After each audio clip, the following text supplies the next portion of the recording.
Hey Saners, welcome to the round 22 match review. We got the Chocolates against the Tigers in the most unconvincing fashion you will ever see. I think it was 4 points in the end, 52-56, which is staggering considering our start and how well we were going. 0-20 in the first quarter. Out of the blocks, looking really comfortable, playing pretty fast, expansive football, using the width, going through the corridor when it was there, and hitting targets inside 50. But for some reason, the rest of the game was proper dog shit. It was massive inability to hit a target pretty much anywhere on the ground, but most alarmingly, again, inside 50. And if it wasn't for Sharman taking a screamer, just would have looked a little worse. But we just struggle against struggling teams. In the last 3 weeks has been our worst football in a 9-week stretch, and our best football has been losses against good teams, So I don't know if the mentality going into these games is maybe a bit more cruisy compared to going up against maybe a Geelong in Geelong or something like that. But it's definitely, when you look at the Melbourne game, we played one good quarter. Last week we played maybe two. This week, first and then last, maybe. But yeah, not enough really to put any of these teams to the sword. Although North, we jumped them 4 goals up, and today it was 20-0, and it looked like it could have been easily a comfortable win. But the forward line again, I don't even blame the forwards at this point. The amount of delivery, there was so many times where players were on leads and we would just butcher the kick or kick it over their head, kick it too short, or just not see that option at all. Which is tough, and we're lucky that it was, no disrespect to Richmond, but any other team today probably beats us. So there's still a lot there to work with. I still really liked Taru's first half. I thought he had 14 or 15 in the first half.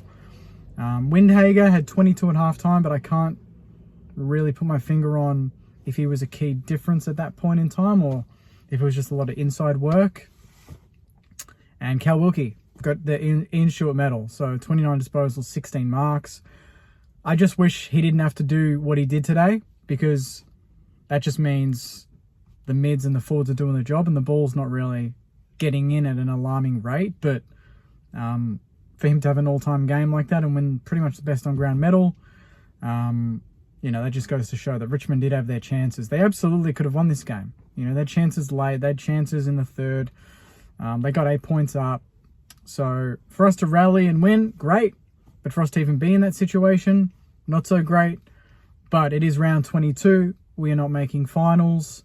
At this point, I'm kind of just sitting back going, well, we're getting games into all the kids that we need to. Boxall played a full game. Filippo return was disappointing, but not on his end. He was out of the square, and I was watching the bloke. The delivery coming in him, he was never going to get anywhere near it.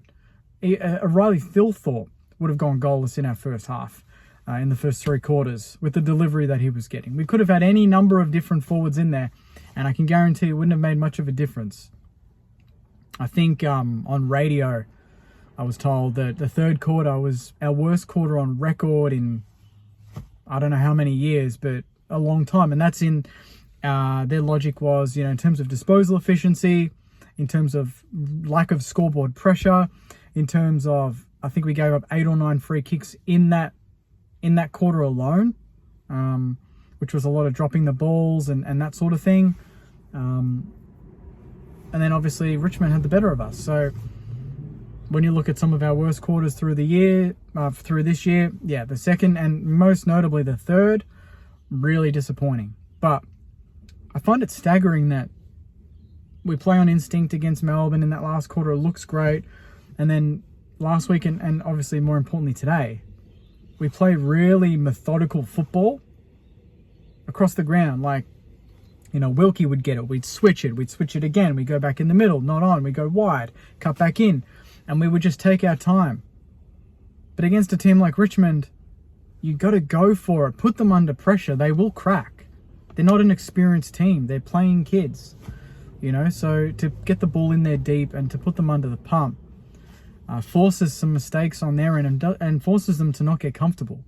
But I felt like after we got 20-0 up, we kind of slowed the game down. We kind of just chipped it around. We didn't look to land the killer blow and get 5, 6, 7 goals up, because at that point the game's done.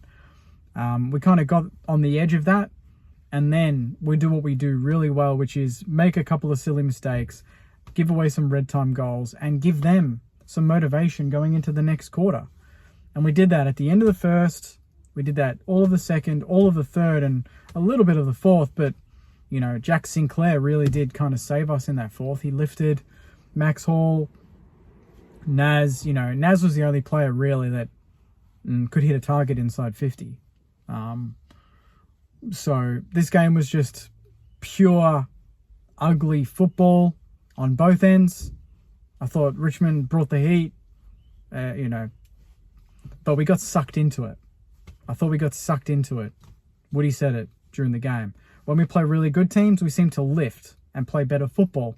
But when we play teams around us or below us on the ladder, we played at that level of football. So I thought we got drawn into the contest more this week. Richmond played a really smart game. They always had someone ahead of the ball. They were playing like, you know, almost like cherry picking, because they got nothing to lose. So they're going to get people to the contest, but always have someone on the outside. And every time every St Kilda player got sucked into the contest, there was no one on the outside, and Richmond would extract it and get it out. And guess what? They got players, and they were getting looping handballs kind of to their forward 50. It went end to end a couple of times. It was very easy for them. We're just lucky that they didn't put it on the scoreboard in the end. But it's only the second time this season we've won 3 in a row. At this point, obviously, this isn't the year for St Kilda. So like I said, I'm not going to be, upset with a win. It's a win. We won. But, you know, we left a little bit there. Obviously, for Steely's 200th as well, I thought maybe we would put in a better performance. But we all know milestone games don't mean shit. Players don't magically play better because it's a milestone game. But I thought some of the kids stood. I liked Garcia's game again. I liked Naz's game. I liked Taru's game in the first half. He made a couple of blues, but that's going to happen. Tom Lynch and Bolter kind of got hold of us a little bit. You know, we encouraged them. They grew into the game as it went on, and that's kind of the tale of the game. We encouraged we encouraged Richmond enough that they could sink their teeth into something. And yeah, we're just lucky they didn't fully capitalize on that. So there's not really a great deal to review in this game, saying it was that ugly, to be honest. It's even Ross just said, I just saw 3AW post a reel, and Ross said that's like top 5 all-time ugly games he's been involved in. So perfect day at the G as well, sunny, perfect conditions for a big score, and it was looking like it. Just crazy to think, you know, you come out 20 points up first 10 minutes, and then for the rest of the game you kick 5 goals 6. Nuts. Our forward 50 connection, we cannot, you know, we were desperate for a tall target. And I mean, we had Max Heath and we subbed him out. Maybe that had a factor. Maybe no tall target. I thought that was interesting. We probably wanted more at the ball, at the ground, because Richmond were rebounding a bit too easy, but at least he gave us a target of 200 centimetres. But yeah, I'll be here all day if I'm picking on all these little things. But a lot of positive is, I think 4 or 5 players got their first win on the MCG, which is a great sign. Hopefully more to come, and hopefully we can see a better performance against the Bombers on Friday night. But that is just, yeah, football that, yeah, just isn't quite inspiring, but it's a win nonetheless. So I am expecting something a little better next week. St Kilda, that wasn't great, but 3 wins in a row. We beat the Tigers by 4 points. It continues our run of 3 close games that make every St Kilda supporter stress more than they more than they had hoped. So on that note, Sainers, hopefully have a great rest of your weekend. Enjoy your week. And as always, go you mighty Sainers. See you guys.